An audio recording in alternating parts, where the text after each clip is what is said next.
जय श्री कृष्णा दोस्तों। 4 जून को महेश नवमी है। महेश नवमी के दिन भगवान शंकर की पूजा की जाती है, क्योंकि हम लोग महेश्वरी भगवान शंकर के वरदान से ही उत्पत्ति हुई है। इनकी उत्पत्ति के पीछे पुराणों में बहुत ही सुंदर वर्णन दिया हुआ है। लोहागढ़ के नाम से प्रसिद्ध राज्य था।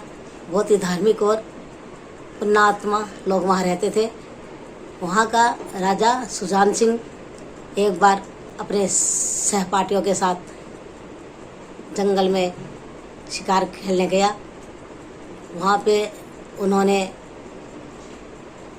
जहाँ तहाँ शिकार करने शुरू किए और वहाँ पे जो ऋषि मुनि यज्ञ कर रहे थे उनको विघ्न होने लगा। समझाने के बाद भी वो नहीं समझ पाए, तो ऋषियों ने उनको श्राप दे दिया कि तुम पत्थर के हो जाओ। वो 72 सहपाठी थे, सारे के सारे पत्थर के हो गए। उनकी जो पत्नियां थी उन्होंने ऋषियों से पूछा कि ये श्राप से मुक्त कैसे होंगे। तो ऋषियों ने भगवान शंकर की आराधना करने के लिए कहा। उन्होंने भगवान शंकर की उपासना करी। भगवान शंकर प्रसन्न हो गए, तो उन्होंने कहा कि हमारे जो पत्थर से बने हुए पति है उनको जीवित कर दो। तो शंकर भगवान ने वहाँ पे सभी को जीवन दान दिया। जीवन उनको मिल गया। तो उन्होंने भगवान शंकर से कहा कि हमारा राज्य पाट तो सारा बर्बाद हो गए हैं, अब हमें क्या करना है, आप ही सुझाव दें। तो उन्हें शंकर भगवान ने उन्हें तराजू दिया।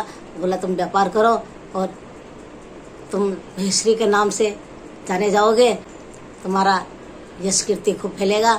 और उन ऋषियों को बोल दिया कि तुम इनकी रक्षा करोगे। ऋषियों ब्राह्मणों के हाथ से पूजा कराएंगे हम, तो हमारा धर्म बढ़ेगा और ब्राह्मण हमें आशीर्वाद देंगे तो हमारा यश कीर्ति बढ़ेगी। ब्राह्मण की सेवा पूजा महेश्वरियों को भगवान शंकर ने कहा कि इन ब्राह्मणों की, ऋषियों की सेवा पूजा तुम्हारा कर्तव्य है। इनका आशीर्वाद लेते रहो और धन दान से परिपूर्ण रहोगे और तुम्हारा नाम समाज में सबसे आगे रहेगा। और तुम धार्मिक स्थान पे जगह जगह मंदिर बनाओगे, कुआं बावड़ी बनवाओगे, धर्मशाला बनवाओगे और तुम्हारा यश कीर्ति जग में फैलेगा।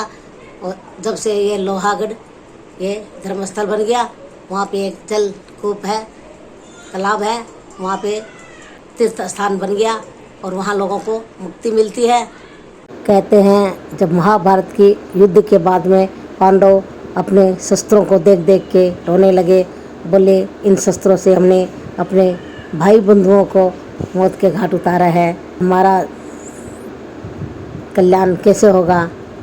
तो भगवान कृष्ण बोले कि तुम इन शस्त्रों को लेके तीर्थ स्थानों पे जाओ, जहाँ तुम्हारे ये शस्त्र गल जाएंगे तो वहीं तुम्हारा कल्याण होगा। पांडव शस्त्रों को लेके तीर्थों में घूमने लगे। जब लोहागढ़ आए तो उन्होंने सूर्य कुंड में स्नान किया, तो उनके शस्त्र गल गए।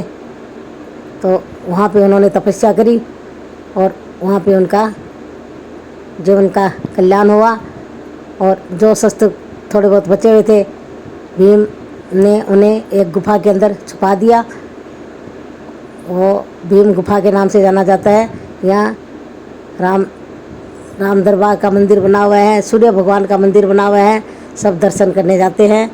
और ये हमारे महेश्वरी समाज का उत्पत्ति जगह है, ज़रूर जाना चाहिए। लोहागढ़ में जल में स्नान करना चाहिए। ये मुक्ति को देने वाला है और जन कल्याण के लिए सर्वोपरि जगह है, तीर्थ स्थान बना हुआ है। ज़रूर जाए। राधे राधे।